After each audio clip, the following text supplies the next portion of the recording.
Congratulations. I hear you're packing them in at the Wilshire Bowl. Well, thank you, Bob.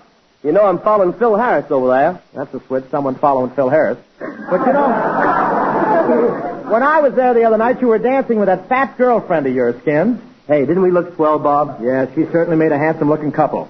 Well, Bob, I had a lot of trouble dancing. I was wearing a suit made out of that kangaroo cloth. Well, what's the matter with kangaroo cloth? Nothing, but every time I take a step, it's 2 jumps ahead of me. Well, I heard Art Baker saying that same thing. He said Pepsodent tooth powder was 2 jumps ahead of the halfway tooth powders. Well, that's it, Bob. A young lady asked me about that today. Mr. Baker, what do you mean when you mention halfway tooth powder?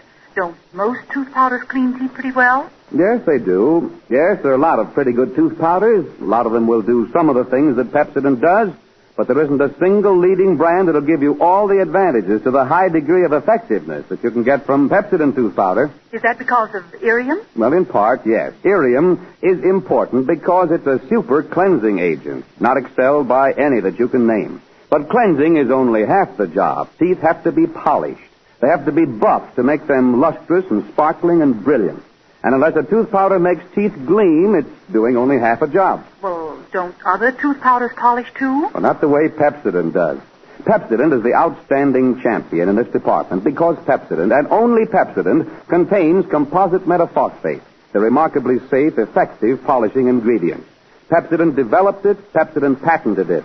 And it's so effective that several independent testing laboratories have all reached the same basic conclusion, namely, Pepsodent tooth powder has the power to produce 32% greater luster on teeth than the next best leading tooth powder, actually twice as bright as the average of all other brands. Now, that's why Pepsodent can do things no ordinary tooth powder will do.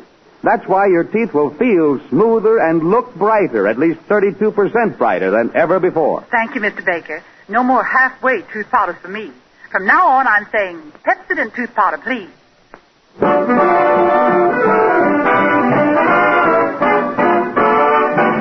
Lazy little Daisy at the gate beside a garden wall. Wake up. And now, Bob Hope presents his version of Lazy Little Daisy. As our scene opens, we find Bob and yours truly running the new Bob Hope Ladies Dress and Hat Shoppy. Oh, say, Bill. Yes, Bob? Well, here I am running my own women's dress shop. This will show Paramount I can handle a skirt. Say, you know, Bob, this store is all right, but you ought to get some more dresses made out of tweed. Made out of what? Tweed. Tweed. Tweed. How are you in wild animal calls? I'd like to call my agent. Where are we? Hey! What's that going by the front door so fast? That's Mrs. Roosevelt going to Jimmy's wedding. She's back already.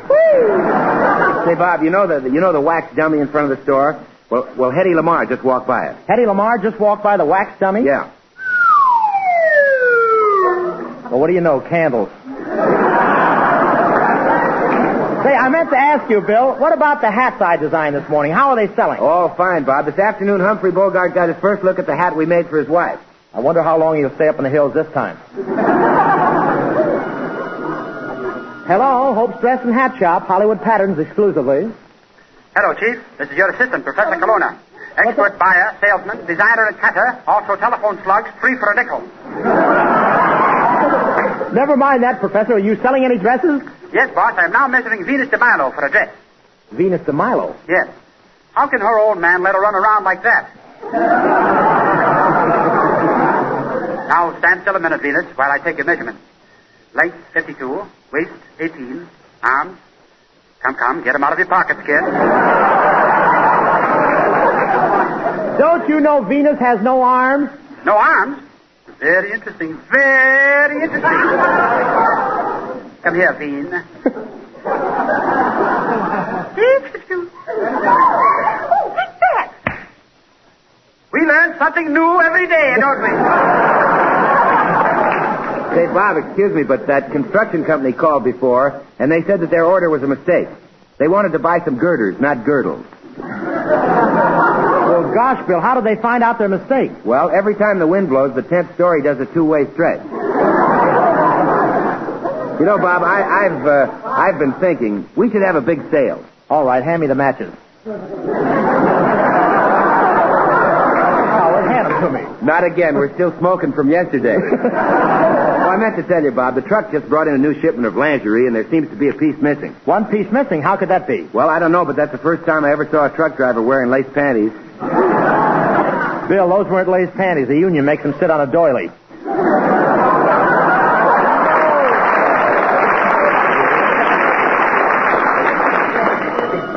Hello?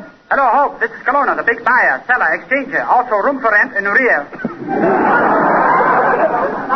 No children. Now, listen, boss. I'm down here at the silk factory getting some silk. Tell me, Hope, when silkworms spin a cocoon, they're supposed to spin it around themselves, aren't they? That's right. Silkworms always spin their cocoons around themselves. See, fellas? Now, let me out of here.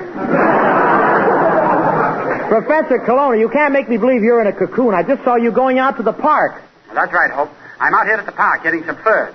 There's a little animal running around in the bushes. Well, grab it, Colonna. It's a chipmunk. Oh, no, Hope. I think it's a skunk. No, it isn't. Grab it. It's a chipmunk. Okay. Here, pussy. Wow! What's the matter, Colonna? If that's a chipmunk, it's got a wonderful defense program. Colonna, this is the last straw. Oh, well, you use it. I'll drink from the bottle. Say, Bill. Yeah? Tell me, how's business doing here? Bob, I'm a little worried. That queer contraption over there. Is that a lady's hat or a malted milk machine? Where? Oh, I don't know. I'll see. I wonder what happens if I touch this.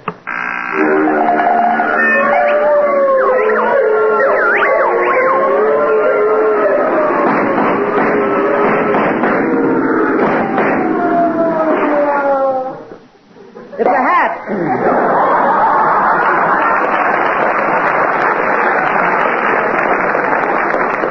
Must be one of Hopper's. Say, Bill, business ought to pick up in this dress shop since we hired those 2 new models to show off our dresses. Look, here they are over there. Let's eavesdrop something on them. Say, Brenda, what is it, Cobina? This is wonderful, us getting jobs here as models. Yeah. Gee, I hope my figure's all right for modeling. Cobina, honestly now, do you think I'm getting middle-aged spread? Spread? I'd say it was more of a migration. Cobina, turn around. Let me look at you. Oh, you got a shape like Landis. Carol Landis? No, Judge. Oh, yeah, I've got a nice shape. Now, really, don't you think I have an hourglass figure? Yeah, but it's about 45 minutes late. Listen, Smarty, you can't talk to me that way. My face has been on many a cover. Magazine or manhole? Listen, Brenda, I didn't like that crack. You've been acting awful snooty since the Gophers voted you Miss Buckteeth of 1941. Oh, you know, last night I dreamed that Clark Gable was chasing me all night. Oh, what a nightmare. Clark Gable's chasing you and you call that a nightmare? Sure, he couldn't catch me. Say, I was out with a fellow last night who appreciated me. And he admired my figure. Oh, gee, you should have heard the way he admired my figure. And then he popped the question. He popped the question? Yeah. But why should I fight Joe Louis? Oh, let's tend to business, Kobe. Do you like my new garters? Yeah, I love your new garters. They sure hold your knees up. I'm laughing. What a smart gang. Well, what do you expect me to make up on the spur of the moment? After all, I'm not George Bernard Shaw. Well? Let me see your driver's license. Pretend like you're working here. Here comes the boss. Oh, hello, girl. Oh, hello, Bobsy. We were just modeling some of your new dresses. Don't I look attractive in this dress? Ooh, I bet I'll attract men like flies. Yes, but you'll attract twice as many flies. Yes, you will. Say, come on, let's get the store in order. I'm expecting Hedda Hopper. I'll call my assistant. Oh, Colonna. Honey.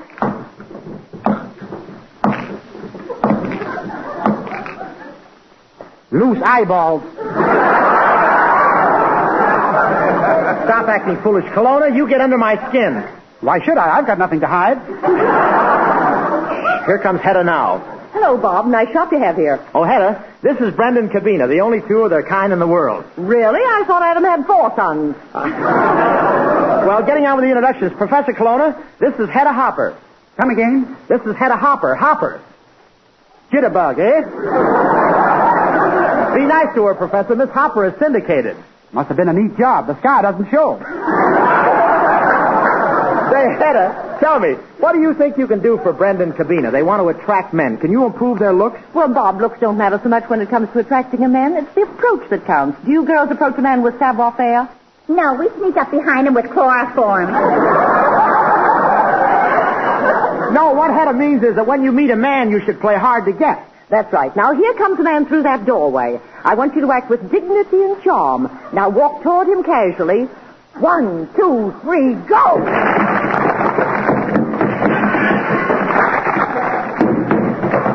See? I beat you again!